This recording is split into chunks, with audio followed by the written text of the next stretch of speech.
Bimbang tentang gout? Cubalah Eural, pengalkali air kencing yang berkesan. Eural, kurangkan paras asid urik anda sekarang. Assalamualaikum, anda sedang menonton Sekilas Fakta 3 Mac 2022 bersama dengan saya Nosha Mama Amin.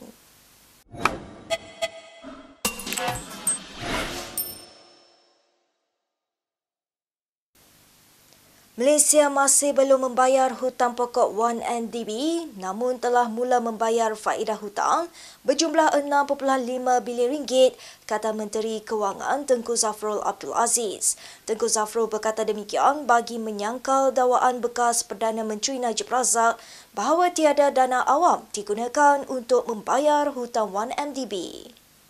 Ini prinsipalnya 32 bilion ringgit, 32.3 dan faedahnya pula sebanyak 6.5 bilion ringgit.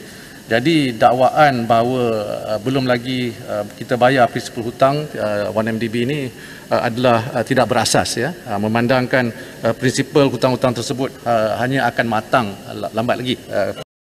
Terdahulu Ahli Parlimen Bagan Lim Guan Eng menyoal Tengku Zafrul sekiranya benar tiada satu sen pun dibayar ke atas hutang 1MDB seperti dakwaan Najib. Najib semalam mendakwa dana awam tidak digunakan kerana pelbagai entiti antaranya Goldman Sachs dan DOJ telah memulangkan dana 1MDB berjumlah 23 bilion ringgit kepada Malaysia. Sementara itu, Ahli Parlimen Damansara Tony Phua mahu Najib dirujuk kepada Jawatan Kuasa Hak dan Kebebasan Parlimen kerana mengelirukan Dewan Rakyat, khususnya mengenai 1MDB dan pengambilalihan loji pengeluar tenaga bebas. So sebagai mantan Menteri Kewangan, beliau patut tahu apa ni fakta, beliau tahu apa ni fakta, tetapi beliau telah pun sengaja mengelirukan Dewan ini, menghina Dewan ini untuk menyelamatkan beliau dia sendiri atas pentas politik. So kita harap Tuan Speaker akan berikan kebenaran untuk merujuk beliau ke Jawatan Kuasa Hak dan Kebebasan. Setuju, BN bohong Najib. Baik, dalam pada itu, bekas Perdana Menteri Muhyiddin Yassin membidas Najib kerana masih memutarbelikkan fakta berhubung hutang 1MDB. Jelasnya hutang-hutang 1MDB yang ditanggung adalah jaminan yang diberikan oleh kerajaan semasa era pemerintahan Najib Razak. Najib juga kata gunalah duit yang dikutip semula daripada Goldman Sachs, daripada Deloitte dan lain-lain untuk bayar hutang 1MDB. Inilah dia pemimpin yang bukan saja tidak amanah, tetapi tidak tahu malu. Malulah sikit. Muhyiddin turut menyorot kembali ketika dia menubuhkan sebuah pasukan khas untuk mendapatkan semula aset-aset 1MDB yang disorokkan di luar negara. Sementara itu, dalam sidang media selepas Majlis Ikrar Calon PN, Presiden Bersatu itu berkata kehadiran orang ramai ke program Najib pada sepanjang kempen PRN Johor tidak semestinya sesuatu yang positif. Biasalah, siapa datang pun dia tengok muka siapa pun. Ada yang suka datang, yang tak suka pun datang. Nak tengok dekat-dekat betul ke dia ni perompak? Betul ke dia yang dah jatuhkan hukuman? Jadi jangan kita andaikan kerana ramai datang tu ialah kerana suka. Ramai datang nak tengok muka sebenarnya. Kita ke perkembangan berikutnya. Malaysia tidak mengiktiraf tuntutan oleh pihak yang mendakwa keturunan terakhir Sultan Jamaluddin Kiram II melalui satu prosiding timbang tara antarabangsa di Madrid, Sepanyol. Malah kerajaan tidak mengambil bahagian dalam prosiding itu kerana Malaysia sentiasa menegakkan kedaulatannya. Menurut kenyataan Wisma Putra, kerajaan berpandangan perkara dalam tuntutan itu bukan bersifat komersial dan tidak boleh dibawa ke prosiding timbang tara. Selain itu, tuntutan berkenaan yang berdasarkan kepada perjanjian 1878 antara Sultan Sulu ketika itu, Sultan Muhammad Jamal Al-Alam dengan Baron de Overbeck dan Alfred Den juga tidak mengandungi apa-apa peruntukan timbang tara. Kenyataan itu berkata mengikut perjanjian 1878, Sultan Sulu menyerahkan selama-lamanya hak kedaulatan ke atas wilayah tertentu yang terletak di Borneo Utara yang kini menjadi sebahagian daripada Sabah di Malaysia. Sebagai balasan, Sultan Sulu serta warisnya diberikan wang serahan RM5,300 setiap tahun. Bagaimanapun susulan serangan bersenjata oleh pasukan yang dihantar Jamalul Kiram III di Lahad Datu, bayaran itu dihentikan pada 2013. Menurut laporan media, Mahkamah Timbang Tara Perancis pada Isnin memutuskan Malaysia melanggar Perjanjian 1878 dan memerintahkan Malaysia membayar pampasan sekurang-kurangnya RM62.6 bilion kepada pewaris Sultan Sulu terakhir. Anugerah pampasan itu dikeluarkan oleh Penimbang Tara Sepanyol Gonzalo Stampa pada 28 Februari lalu, namun ditolak oleh Kementerian Luar Negeri dan Jabatan Peguam Negara. Menteri Dalam Negeri Hamzah Zainuddin mengesahkan PDRM masih meneruskan siasatan berhubung pemilikan saham oleh Ketua Pesuruhjaya SPRM Azam Baki.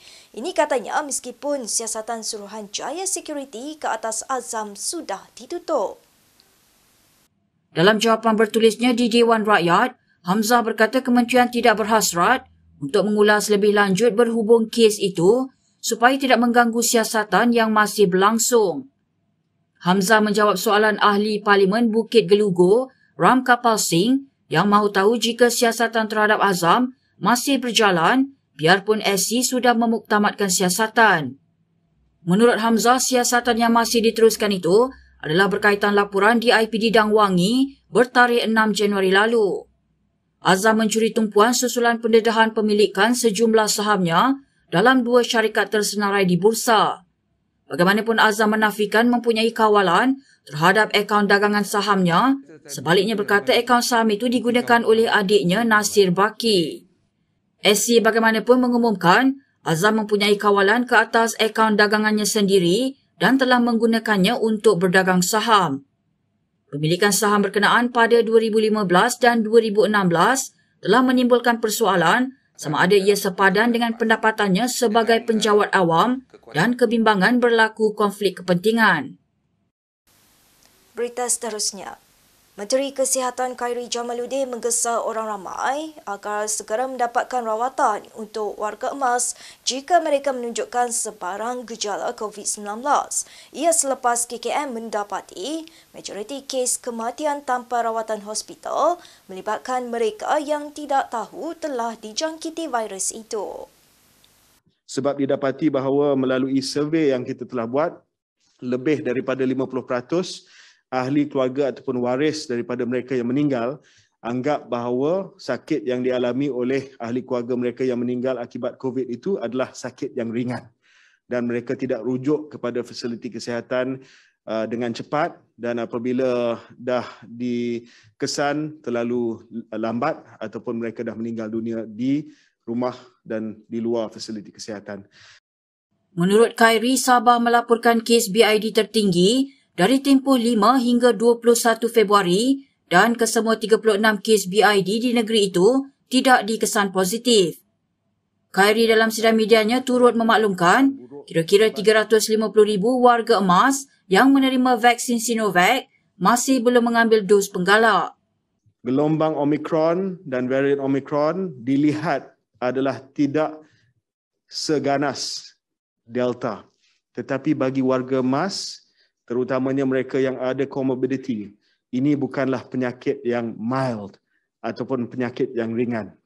Ia masih penyakit yang boleh membawa kepada kematian. Baik, sementara itu Lokman Nur Adam mendakwa hantarannya dalam talian hanya menuntut penjelasan Khairi berhubung dakwaan serius mengenai vaksinasi COVID-19. Bekas ahli MKT UMNO itu berkata demikian sebagai hak hujah pembelaan istimewanya terhadap saman fitnah Khairi yang dikaitkan dengan hantaran Facebook dan YouTube Lokman. Menurut salinan penyataan pembelaan yang difailkan di Mahkamah Tinggi Kuala Lumpur semalam, Lokman berhujah hantaran yang dipertikaikan Khairi itu tidak berunsur fitnah dan tidak didorong oleh niat jahat. Defender mendakwa pandangannya yang disiarkan secara dalam talian itu hanya untuk mendapatkan penjelasan daripada plaintiff berhubung beberapa dakwaan melibatkan kepentingan awam.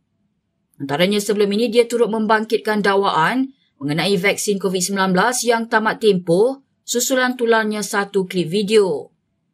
Lokman berujar dia membangkitkan isu itu kerana vaksin COVID-19 yang tamat tempoh tidak sepatutnya diberikan oleh kaki tangan kesihatan, justru dia mahu mendapatkan penjelasan Khairi.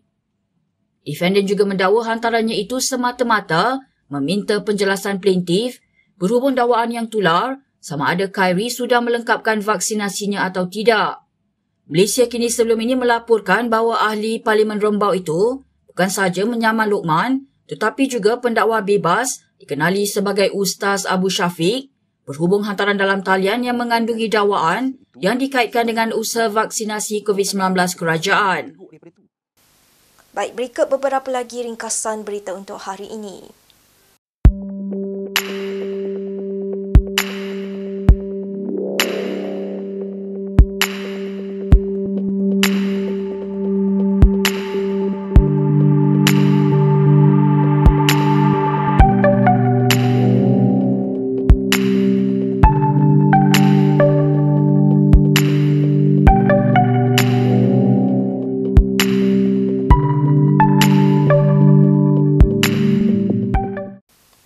Sekian sahaja daripada saya, Nursyah Mama Amin untuk Sekilas Fakta. Untuk lebih banyak berita, anda boleh melayari kinitv.com.